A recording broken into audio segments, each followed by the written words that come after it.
지금으로부터 정확히 497년쯤 되는 전인 1517년 10월 31일, 이날은 약 1000년 가까이 이어왔던 깜깜한 시대, 암흑의 시대였던 중세가 끝나고 순식간에 근세로 시대의 역사의 수레바퀴가 확 굴러갔던 날이 바로 497년 전인 1517년 10월 31일입니다. 그때 이런 큰 역사의 수레바퀴가 굴러가게 되었던 그 배경에는 독일의 젊은 신학자였던 루터의 영향이 무엇보다도 컸습니다. 당시 유럽과 아시아, 아프리카 지역을 지배하고 있었던 것은 역시 카톨릭 교회였습니다. 교회가 1000년 가까이 교회뿐만 아니라 신앙뿐만 아니라 정치적으로도 군사적으로도 세계를 리더하면서, 더구나 그 리더가 잘못된 방향으로 이끌면서 점점 더 어두워지고 타락한 시대를 만들어가고 있었습니다. 사람들도 바보가 아니어서 세계를 리더해 나가는 당시 카톨릭 교회가 점점 타락해 가니까 교회로부터 서서히 떠나갔습니다. 신앙을 모두 다 버렸습니다. 당시 카톨릭 교회는 생각했습니다. 야, 저 떠나가는, 이뤄져 버리는 우리 교회의 권위와 성도들을 어떻게 교회에 머물러 있을 수 있게 할까? 이렇게 막 하다가 여러분들에게 몇 번 전한 대로 그때 당시 교회 우두머리들이 정한 것은 세계 유례가 없는 무지막지하게 큰 뭐를 만들자? 성당, 이른바 교회를 만들자라는 것이었습니다. 유례가 없는 최고 큰 의리의리한 교회를 만들어서 교회에 떨어져가는 권위를 좀 세워보고 멀어져가는 성도들을 좀 잡아보자 라는 것이 지금부터 500년 전에 당시 카톨릭 교회가 생각했던 생각이었습니다. 그런데 그 엄청난 큰 규모의 교회를 짓는다 해서 교회의 권위가 세워지고 하나님의 사람들이 믿음을 지켜나가느냐? 그럴 리 만무합니다. 그죠? 오늘날 교회가 크게 짓는다 해서 그 교회 믿음이 든든해지냐? 역시 그렇지 않습니다. 더구나 역사에 유례 없는 큰 교회를 지으려다 보니까 많은 재정이 필요했습니다. 역시 교회에 가지고 있었던 재산 가지고는 도저히 그 큰 역사를 이루어낼 수가 없었습니다. 그래서 한 것이 여러분이 아는 대로 면죄부라는 것을 만들어 당시 교회가 팔았습니다. 이 면죄부라고 하는 것은 여기 써진 대로 13세기, 그러니까 500년 전에 교회가 면죄부를 팔아먹던 그때보다 약 200년 전에 스콜라, 시작, 라고 하는 철학 사조 중에 공덕의 창고라는 것이 있었어요. 공덕의 창고, 무슨 말이냐? 이 세상에 사는 모든 인간들은 좋은 일을 하고 덕스러운 일을 하면은 각각의 창고에 뭐가 쌓인다? 무슨 덕? 공덕이 쌓인다. 이 공덕을 최고로 많이 쌓은 분은 예수님과 마리아다 라고 가르쳤습니다. 스콜라 철학자들이 그런 주장을 했는데, 지금부터 500년 전에 카톨릭 교회는 이런 말도 안 되는 주장을 했어요. 더구나 예수님과 마리아도 하늘에 다다를 만큼 큰 공덕을 쌓았지만 예수님을 열심히 믿었던 성자들, 신자가 아니라 성자들은 그에 못지않은 공덕을 충분히 쌓았다. 이 공덕이 뭘 하느냐? 그 사람을 천국으로 인도한다 라는 성경에 없는 거짓말을 가르쳤습니다. 무슨 영향을 받아서? 무슨 콜라? 시원한 스파이한 스콜라. 철학을 받아가지고 그런 말도 안 되는 성경 없는 얘기를 가르쳤습니다. 더구나 500년 전의 교회는 한 걸음 더 나아가서 이 성자들이 쌓은 공덕을 당시의 교황이 공덕이 부족한 사람한테 떼어내서 나눠줄 수 있다라고 가르쳤습니다. 그럼 어떤 사람이 신앙을 갖긴 했는데 덕을 쌓지 않아요. 선을 행하지도 않아요. 예배 생활도 엉망이에요. 그러니까 이런 사람은 죽은 다음에 천국에 못 가고 어디 가는 거예요? 지옥도 못 가고 예수를 알긴 아니까 적당한 데 간다.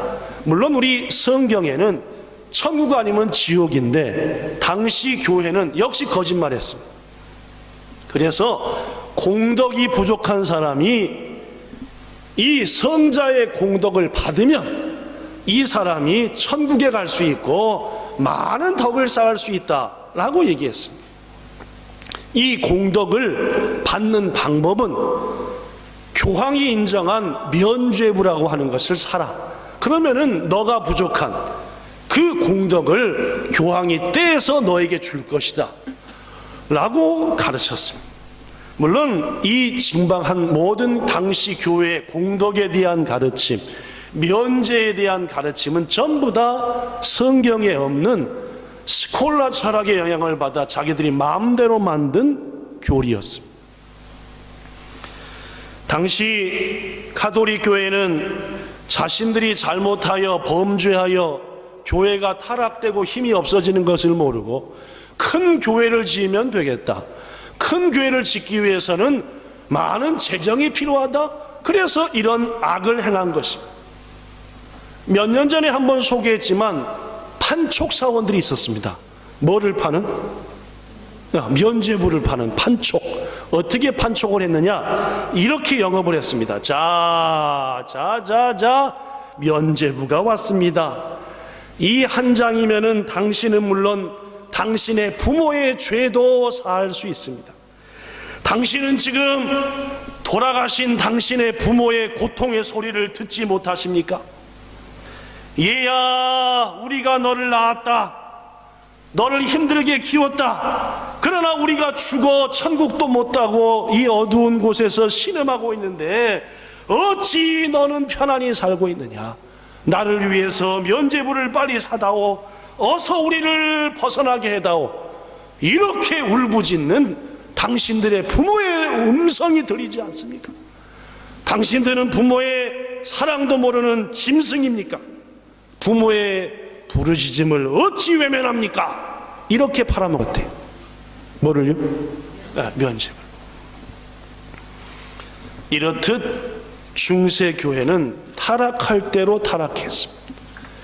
이렇게 타락한 가톨릭 교회, 그러나 군사적인 정치적인 힘은 여전히 가지고 있었고 그들을 향해서 목숨을 걸고 하나님의 진리의 말씀을 외친, 성경 어느 곳에 그런 가르침이 있느냐라고 목숨 걸고 외친 이들이 있었으니 그들을 향해서 종교개혁자들이다 라고 얘기하고 그 첫 외침을 한 사람이 바로 마르틴 루터라고 하는 독일 분입니다. 그 루터가 당시 타락한 교회를 향해서 진리를 외쳤던 그날이 지금부터 497년 전인 1517년 10월 31일이다. 그래서 오늘날 개혁교회, 즉 프로테스탄트 교회, 우리들의 교회는 10월의 마지막 주일을 종교개혁을 기념한다 라고 해서 종교개혁 기념주일 예배로 드리고 있습니다. 사랑하는 성도 여러분, 이 귀한 기념 예배를 드리시는 여러분, 무엇보다도 당시 루터가 타락한 교회를 향해서 목숨을 걸고 그런 말이 성경에 어딨냐? 라고 외쳐 종교개혁을 불타오르게 했는데 그 불타오른 종교개혁을 더 확산되어 성공시킨 것은 역시 성경이었습니다. 여러분에게 몇 번 말씀드렸던 대로 중세시대까지만 해도 일반 성도들은 절대로 성경을 가질 수도 없었고 읽어서도 안 됐습니다. 죄인된 자들이 왜 함부로 하나님 말씀을 보냐? 그런 거였습니다. 그러나 그건 실제로 겉으로 드러난 것이었고 속으로는 성경에 없는 일들을 마음대로 하다 보니까 당시 교회가 이것이 일반 신자들이 알려지게 돼서는 거짓말인 게 들통나니까 성경을 못 보게 했습니다. 더구나 당시에 있었던 성경은 히브리 성경, 헬라 성경, 어려운 라틴어 성경, 일반인들이 봐도 이게 뭐야? 까만 건 글씨고 이게 뭐야 도대체? 이런 일. 마르틴 루터는 종교개혁을 위해서 첫 번째로 외치기도 했지만은 그 어려웠던 성경을 쉬운 독일어로 번역시킨 최초의 사람입니다. 우리가 아는 대로 종교개혁은 가장 먼저 독일에서 성공했습니다. 그 이유는 독일 사람들이 루터가 번역한 독일어 성경을 읽었기 때문입니다. 독일어 성경을 읽다 보니까 당시 교회가 가르치던 것이 전부 다 뭐였고? 거짓이었고 허구였고, 고로 용감하게 교회를 향해서 이것은 옳지 않다, 저 젊은 신학자 루터가 말한 것이 성경 그대로가 아니냐, 자 신앙을 개혁하자, 이런 역사 일어났다는 말입니다. 성도 여러분, 성경 말씀은 종교개혁의 가장 강력한 무기였습니다. 한번 불타오른 종교개혁의 불길이 순식간에 번졌던 것은 성경을 읽고 배운 성도들을 통해서였습니다.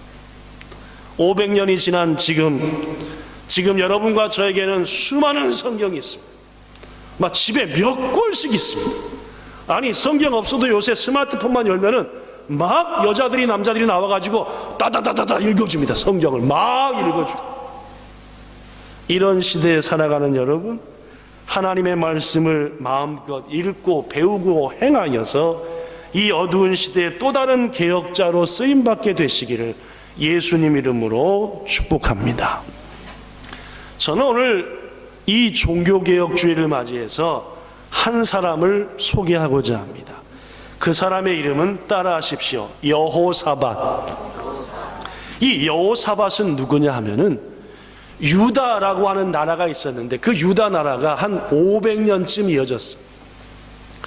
특별히 20명쯤의 왕이 있었는데 이 여호사밧이라는 왕 때 유다는 가장 강력한 나라였습니다. 최고 힘이 셌습니다. 오늘 여러분과 제가 읽었던 역대하 17장에는 여호사밧 왕 시대 때에 유다가 얼마나 셌었는지를 기록하고 있습니다. 본문 10절과 11절에 보니까 이런 말이 있습니다. 여기 써졌습니다. 보세요. 여호와께서 유다의 사방 모든 나라에게 두려움을 주사 누구와 싸우지 못하게 했다? 예, 제가 지금 여러분에게 소개하고자 하는 왕 이름입니다. 두려워요. 주위에 있는 모든 나라들이 누구만 보면 여호사밧 왕을 보면 강했습니다. 그래서 어떤 일이 일어났느냐? 블레셋 사람들이 여호사밧에게 뭘 바쳤다? 조공을 바쳤다. 조공은 뭡니까? 힘이 없는 나라가 힘센 나라한테 아유 형님 잘 봐주세요 하고 바치는 겁니다. 여러분, 블레셋과 이스라엘 관계를 한번 생각해 봐요. 최고로 이스라엘과 유다를 괴롭힌 게 누굽니까? 블레셋입니다. 골리앗 어느 나라 사람이요? 블레셋입니다. 지금 맨날 싸우잖아요. 이스라엘과 가자 지구. 지금 막 지난번에 이스라엘이 막 폭탄을 있는 대로 쏴대고 그쪽에서도 엄청나게 이스라엘 막 하고 지금까지 싸웁니다. 이 블레셋, 이스라엘의 남서쪽에 있는 나라입니다. 이스라엘의 남서쪽에 있는 나라인데 얼마나 괴롭히던 나라였는지 아주 이빨이 가릴 정도입니다. 그런데 누구 때? 여호사밧 때 그 블레셋이 뭘 바쳤다? 그럼 완전히 뭐 한 거예요? 여기는 확 눌러버린 거죠. 여기가 엄청나게 센 거죠. 그런 일이 다 있었습니다. 더구나 아라비아 반도의 모든 나라들이 유다 조그만 나라에 역시 예물을 바쳤습니다. 여호사밧 왕 때 얼마나 유다가 셌었는지 알 수 있습니다. 더구나 여러분하고 저하고 주고받으며 읽은 성경에 보면은 본문 12, 13절에 시작.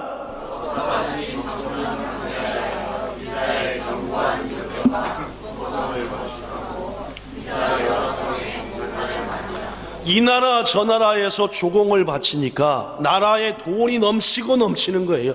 아까 500년 전 가톨릭 교회는 가난했는데 이때 당시 여호사밧은 엄청나게 부유했습니다. 이걸 갖고 어떻게 할꼬? 곳곳에 뭘 일으켰어요?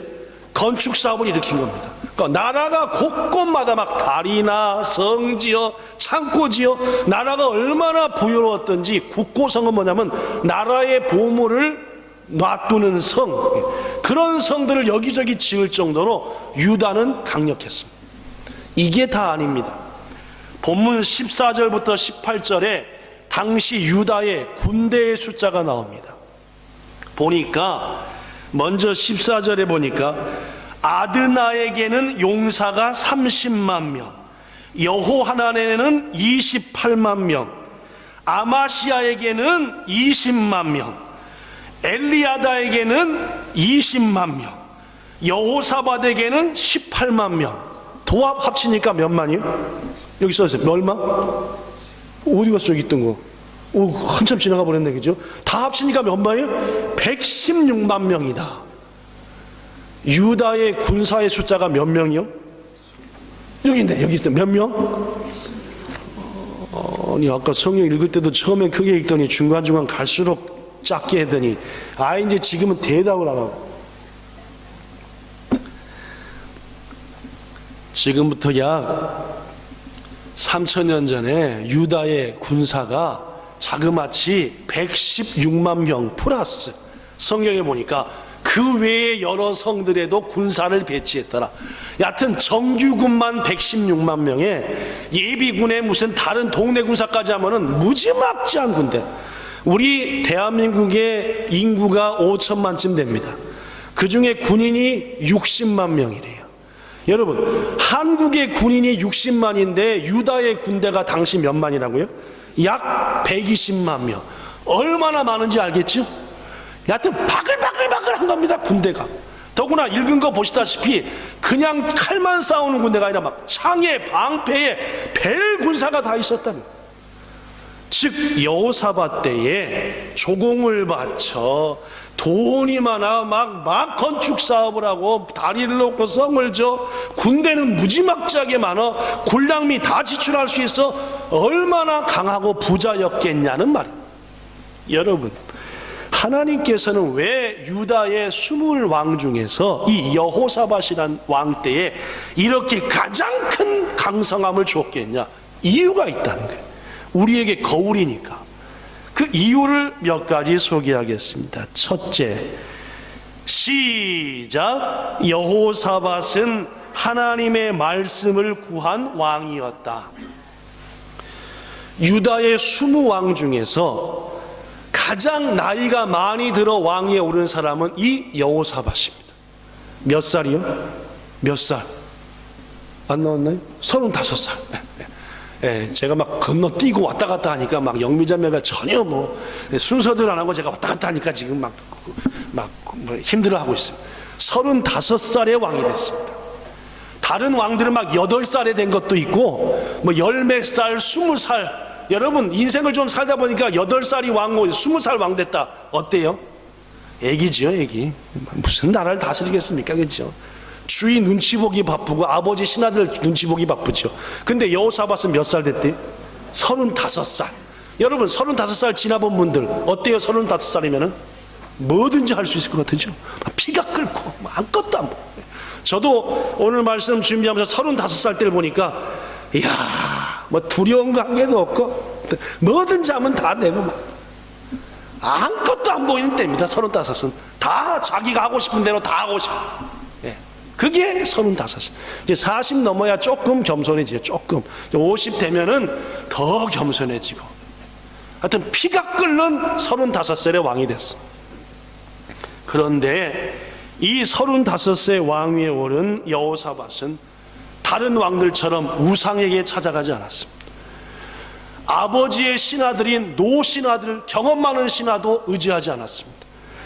르호보암 왕처럼 젊은 신하들 의지하지도 않았습니다. 자신의 경험 의지하지 않았습니다. 자신이 배웠던 모든 왕에 대한 지식 물론 의지하지 않았습니다. 어디로 갔느냐? 주의 전을 향해 갔습니다. 하나님께 뭘 구했어요? 말씀을 구했습니다.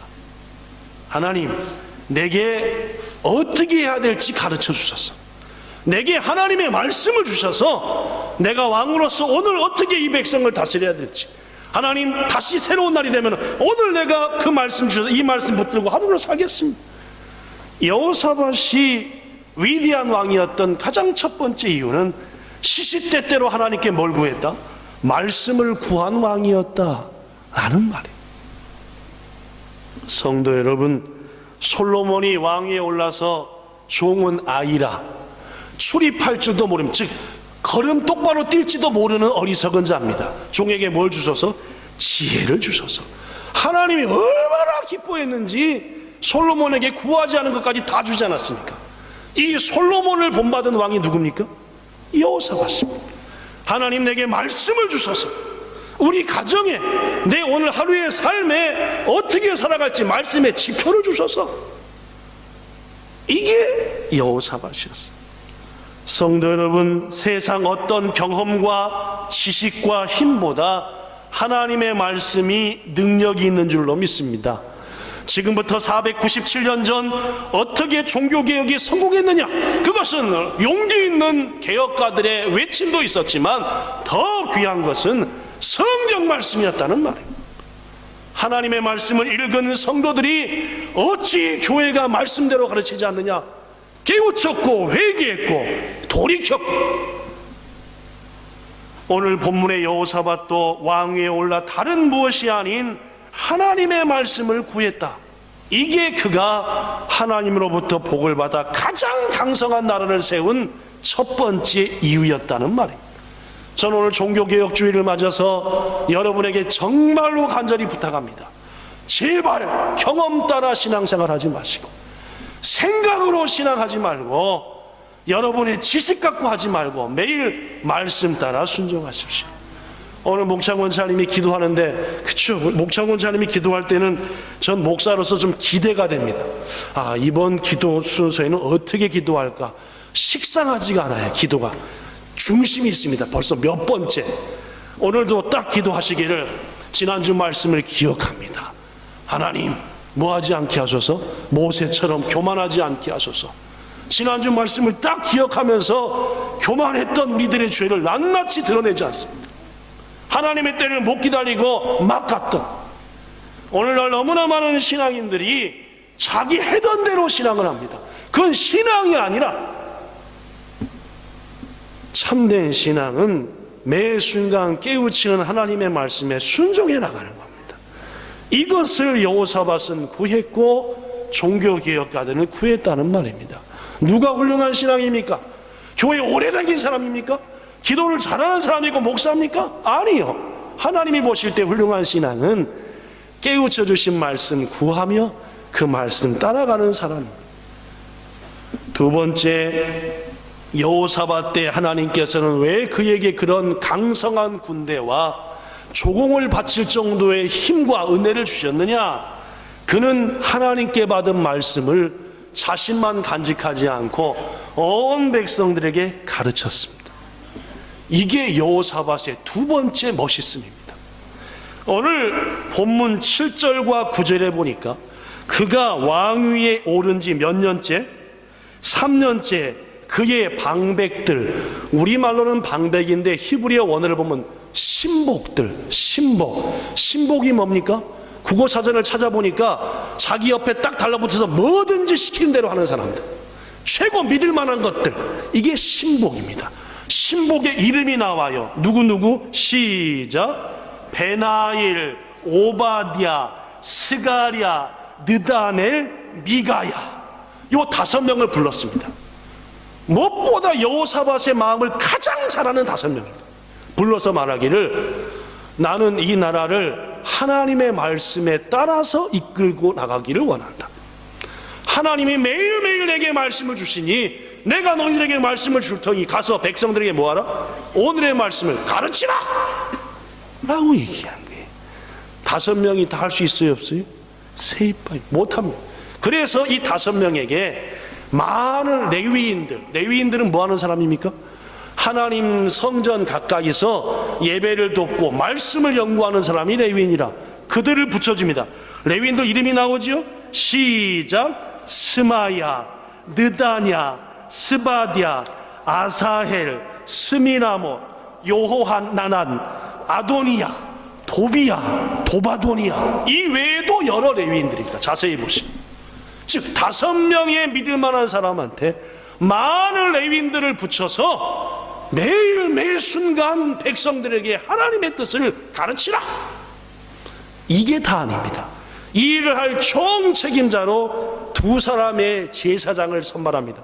누구였죠? 시작, 엘리사마, 여호람. 그렇습니다. 여호사밧은 하나님께 받은 말씀을 백성들에게 가르쳤습니다. 흉내만 낸 거, 가르치는 척만 한 게 아닙니다. 최고 믿을 만한 사람 5, 그를 도운 수많은 레위인들, 총책임자 제사장 2, 체계적으로 구체적으로 가르친 거예요. 사랑하는 성도 여러분, 하나님께서는 모세에게 율법, 즉 말씀을 주신 다음에 이렇게 말했습니다. 신명기 6장 6절 7절, 오늘 내가 너에게 명하는 이 모든 말씀을 먼저 네 마음에 새겨라. 둘째, 네 자식한테 가르쳐라. 어떻게 가르쳐요? 설렁설렁? 부지런히. 집에 앉았을 때도 뭐하라? 가르쳐라. 길을 갈 때도 자식한테 뭘 가르쳐라? 뭐를? 말씀을. 누웠을 때도 뭐하라? 일어날 때도 뭐하라? 이 말씀을 가르쳐라. 그렇습니다. 여호사밧은 하나님께서 과거 모세에게 하셨던 그 말씀을 기억한 거예요. 그래서 자신이 말씀을 가슴에 새기고 가르친 겁니다. 신명기 6장 17, 18절에 보면 이런 말이 있습니다. 하나님이 너희가 내가 준 말대로 가르침을 당해 순종하면 무슨 일을 하든지 형통하리라. 들어와도 복 받고 나가도 복을 받으리라. 네 모든 땅을 지켜주리라. 이 복을 받으리라. 그렇습니다, 여러분. 하나님께서 우리에게 주시는 축복의 원리, 첫째, 말씀을 주심. 둘째, 그 말씀을 자신의 가슴에 자녀들에게, 이웃들에게 가르치라고 명하심. 셋째, 배운 말씀대로 뭐하라? 순종하여 행하라. 넷째, 순종하여 행한 자에게 그 말씀대로 뭐하겠다? 복주겠다. 이게 축복의 원리입니다. 이것을 누가 지금 지켰다?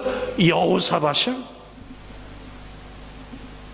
그리고 지금으로부터 497년 전 종교개혁자들이 말씀을 깨닫고 말씀에 순종하여 목숨 걸고 종교개혁을 향해 나아갔다는 말.